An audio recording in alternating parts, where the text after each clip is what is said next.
Sampeyan tak warai. Misalnya Zaid itu kafir swidak tahun nurungokno tenan. Ini fatwa saya resmi ma'awahi syai'un.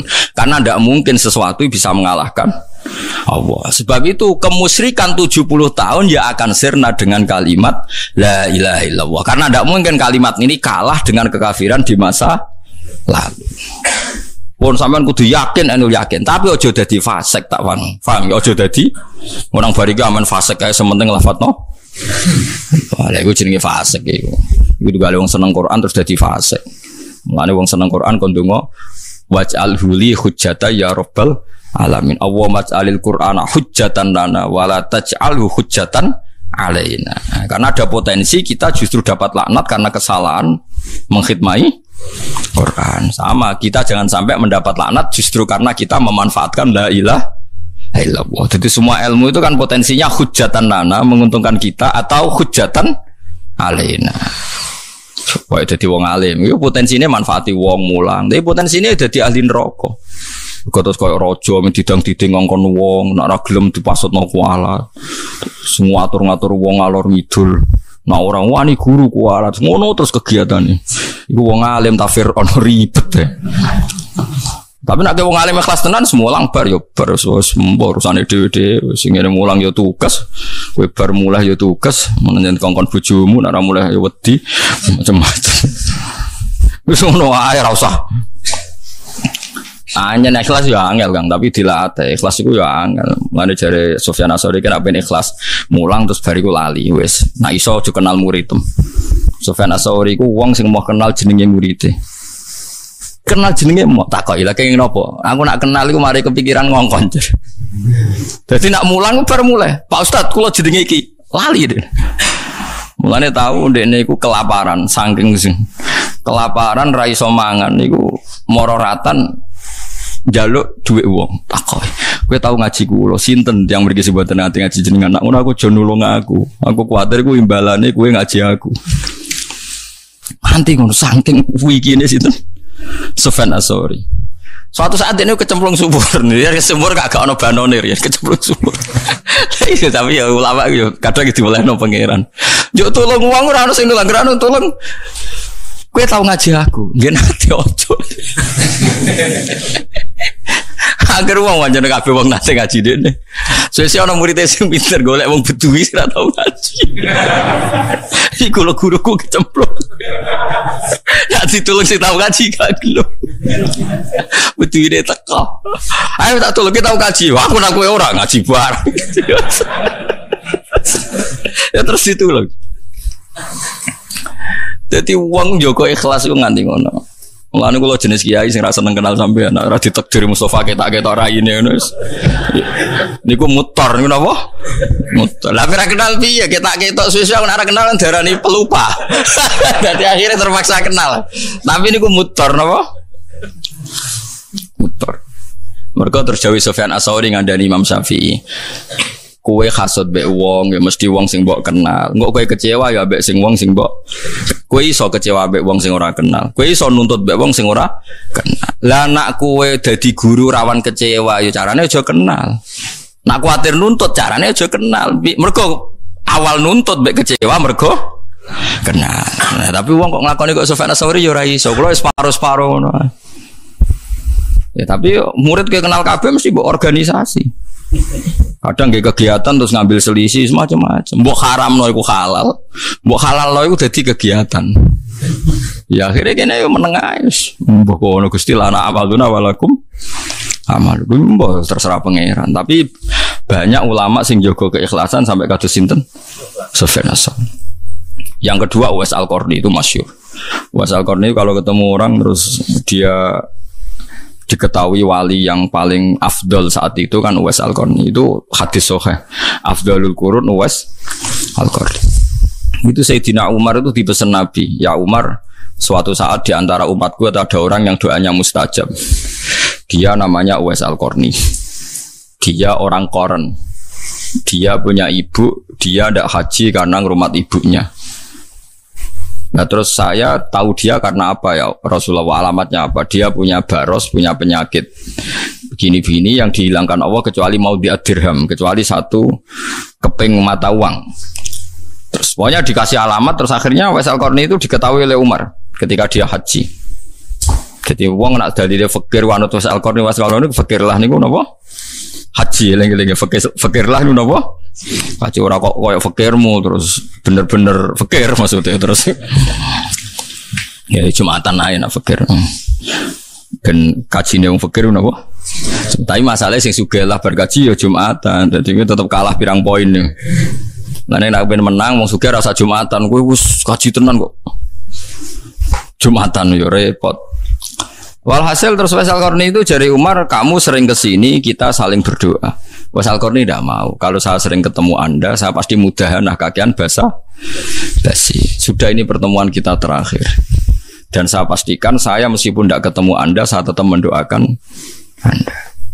Ya memang itu resiko kenal itu mesti basa basi.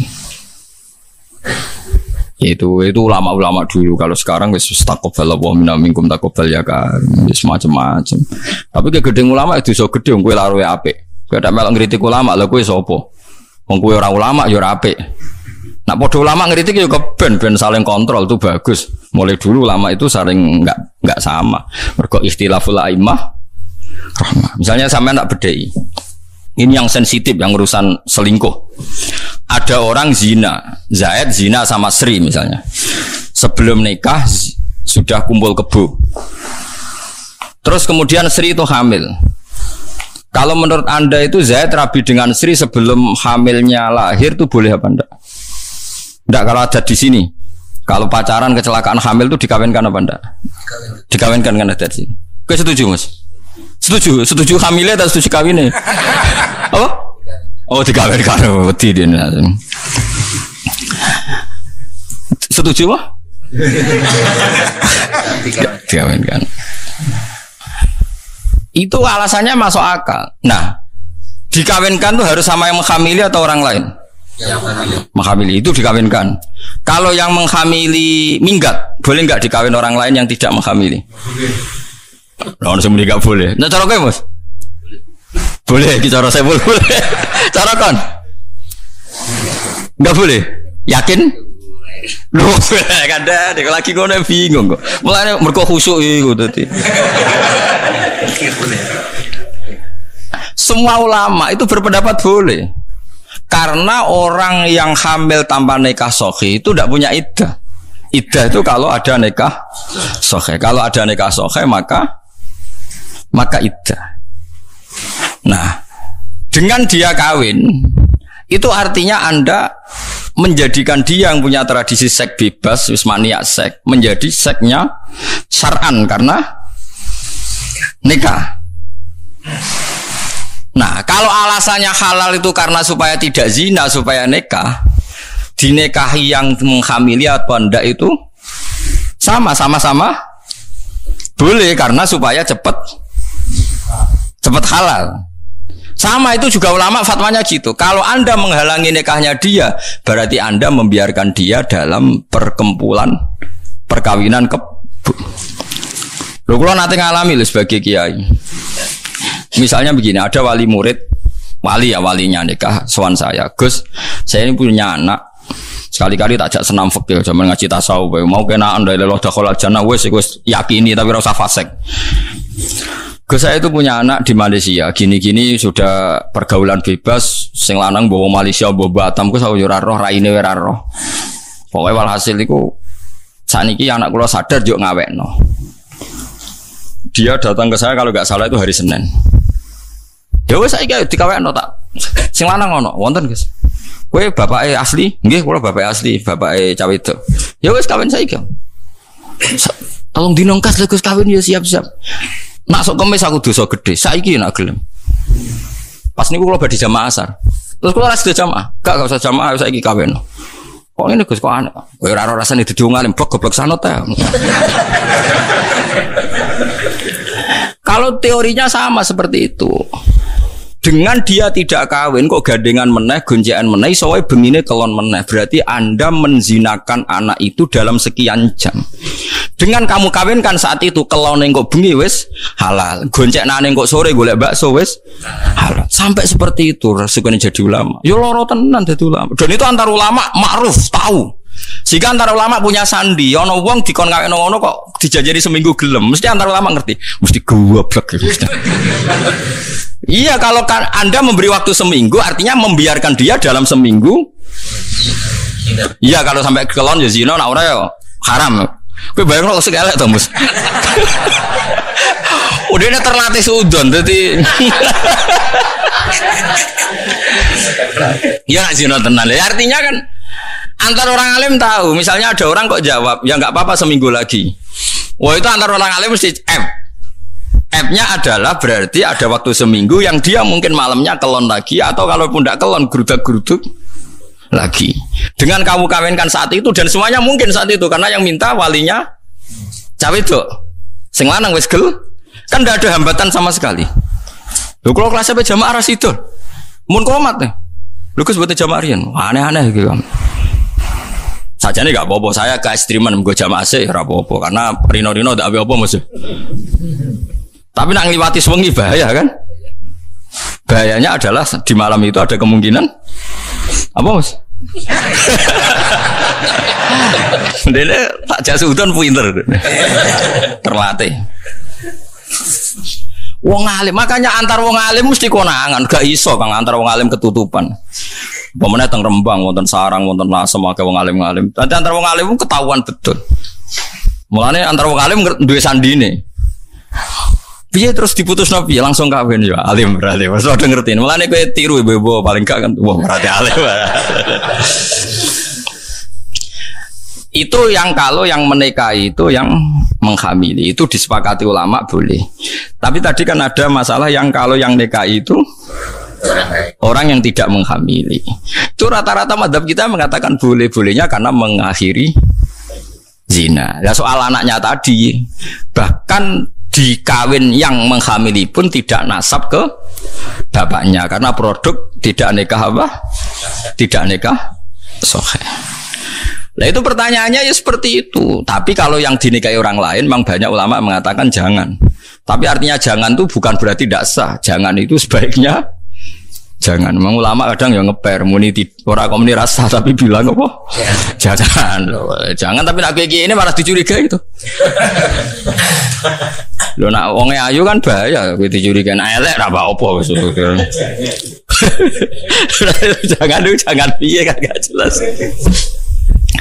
Lah itu kitab Mizan Kubro, kitab yang dikarang Imam Syaroni itu membicarakan itu detail. Bahkan beliau punya sanad ila Rasulillah bahwa saat itu Nabi komentar orang yang sudah nikah kecelakaan sudah hamil, kemudian Nabi dikasih tahu bahwa sekarang sudah nikah. Itu Nabi ngendikane itu unik. Alhamdulillah Nabi senang qad kharaja min sifahin ila nikah. Bagus dua orang itu sudah keluar dari tradisi zina sekarang ke tradisi nikah. Dan Nabi tidak menghentikan rajam, tidak menghentikan had.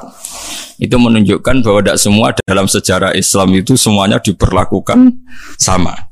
Nabi mau komentar qad kharaja min sifahin ila nikahin. Dua orang ini sudah keluar dari tradisi zina ke tradisi nikah. Nah, sama misalnya Anda sebagai orang alim Senin asar itu dikon nikahno. Anda tidak boleh jawab sesuk-sesuk mawon atau hari Kamis karena ada 2 hari atau 2 malam yang potensi. Nak jadi Mustafa langsung ora potensi ini mun bahasa kula luwih sopan ya. Luwih berperadaban. Jadi wong alim ku berat. Mulane ulama iku mestine para pangeran. Mergo mikir ngono ku yo angel. Tapi itu pikiran sing lazim antar ulama. Kamu cari di Sulam Taufik, di kitab Ihya, di semua kitab fikih fatwanya seragam seperti itu. Kalau mungkin fauron ya fauron, kalau mungkin seketika ya seketika. Tapi dalam adat kan tidak lazim. Nah kalau tidak lazim gampang tuh diakali. Mohon pokoknya saya ini kalau saya Pak tak sekseni aku, Gus. Tapi mungkin keluarga tekani Kemis lah. Itu acara seremonial, nggak usah Kemis acara gampang. Terus sebenarnya kayak saya itu senam kok gawe aneh. Ya kan selesai kan sebenarnya kita ya kompromi adat, tapi ya kompromi hukum. Kita tahu mikir ngono. Ya cek tak kandani iku lagi. Lan jogeman wani wong alim tetep kualan. Soal kowe ra cocok. Kecuali ke padha ngalime hasud-hasudan sithik macem nggo senine dunyo. Yen ora alim wis rasa melok-melok, ngeri. Fa innaluhumal ulama masmumah dari Imam Nawawi iku daging ulama iku ana racune, kowe nek macam-macam mesti kualat. Iku ulama era kepengen lah mesti malati karena ya itu tadi. Orang sehari-harinya itu otaknya, pikirannya, darahnya semuanya untuk menertibkan hukumnya pangeran. Kemudian mbok komentari mau urusan sepele. Mau berat, kualat tenan. Mau orientasi mau urip ben sugih ben mapan ae ngomentari ulama sing orientasine ilahi napa. Kalimatillah ben gebet tapi. Kadang nyalano nek barang-barang sepele. Wis malah laknat itu berat. Wong Sayyidina Ali paling pusing ngadepi wong ahli ibadah soleh mergo ngrusak napa? Tatanan. Itu kalau di Anah itu ceritanya detail sekali. Yang ngarangi Anah itu Sayyid Abi Bakar Sato. Kalau sanad saya misalnya saya ngaji Mbah Mun dulu pernah ngaji Mbah Karim Lirboyo, terus ngaji sama Mbah Hasyim Asy'ari itu ngaji sama Mbah Mahfud Termas itu ngaji sama Sayyid Abi Bakar Sato. Itu Sayyid Abi Bakar Sato ketika awal muqaddimah I'anatul Thalibin itu dia cerita ada dua ulama besar berdebat baik mana orang alim fasik sama wong bodoh ahli ibadah. Sing sitok muni apik wong alim fasik, sing sitok muni apik wong ahli ibadah bodoh. Piye-piye ahli ibadah. Akhirnya dua ulama ini ngetes. Ya sudah sekarang kamu cari contoh satu orang ahli ibadah sing bodoh. Oke, ada di sini diparani pas wiridan. Ngerbengi itikaf ning masjid wiridan. Ning omahe cek tahajud deh. Bareng pas tahajud ning omahe omah dhisik kan mesti kok gedhek apa. Terus dua ulama iki yo ulama nganggur mestine. Muni ngene, niki kisah nyata. Ya fulan disebut jenenge. Bener Mustafa kok tersinggung darani bodho ra gelem den. Ya fulan. Ana robuka, aku iku pangeranem. Waqat raditu ka. Aku saiki rido kowe kowe. Wes kowe mulai sesuk ora ibadah gak apa-apa, wis tak jamin swarga. Langsung sujud syukur, matur nuwun ya Allah, matur nuwun. Jare sing wong alim mau, oh dasar goblok bodho. Allah iku ora duwe swara sing kaya suarane anak Adam. Mergo Allah iku mukhalafatul lil khawatis. Nganti nyimpulno iku suarane pangeran berarti bodho. Wah, sing muni wong alim fasik wis menang. Oh, bener to wong bodho sing mbok bela-bela. Mosok kowe darani pangeran. Iku saking bodhone wong. Wis. Bariku marani wong alim sing fasik lho lah pas mabuk ning masjid pisan mabuk. Mergo wong ku nak ngalim iku ya kaya wong soleh sedengan. Kan ono wong iku mau mereman ning masjid tapi meremani jamaah ngaji. Perkarane dadi preman tulen iku mau tetep seneng parek wong ngaji. Ya ono ngono iku ya akeh. Ya akeh. Wong tukang miso, mau misoi preman ning terminal tapi misoi wong jamaah ngaji di masjid. Dene mabuk iku ning masjid. Sakau. Dene ora nyaman mabuk ning terminal. Niku riyen nggih wonten sahabat sing ngoten. Seneng mabuk tapi senengane sowan Nabi. Tapi Nabi ya dikhat. To hari ku ya mabuk meneh. Ngertakoki sahabat, kowe seneng Nabi kok mabuk. Ya mabuk ya seneng sowan Nabi ya seneng piye gitu. Jenenge Nuaiman. Sampai sahabat nak nyelodekne khimar. Hei khimar wong aneh. Nek sowan Nabi gak nyaman, tapi nek gak mabuk ya gak nyaman. Tapi buatan ngantos kados Freddy buatan sako-sako sidik anu pokoke isek. Akhirnya pas teng masjid sako iku diomongi ngeten. Ya fulan, ana rabbuka. Ama tastahyi minni. Aku iki pangeran, mbok yo isin mbek aku wong kok amen mak siap. Si ngalim yang sako tadi yang mabuk tadi langsung ngambil pedang. Ya fulan, ulimukal ana rabbak. Fulan ono wong kok ngaku pangeran. Kowe tak ulang pangeranku sapa? Dibuwedak sing ngalim niku perkarane gak trimo ono pangeran kok ngono maksude. Mergo dekne ngerti Allah mukhalafatul lil khawatis. Gak mungkin pangeran kok suarane ngono. Gak mungkin pangeran kok suarane murakkabun min harfin wa sautin. Gak mungkin suarane pangeran kok ono suarane dari huruf kalam Allah mesti kok qadim. Iya ora qadim.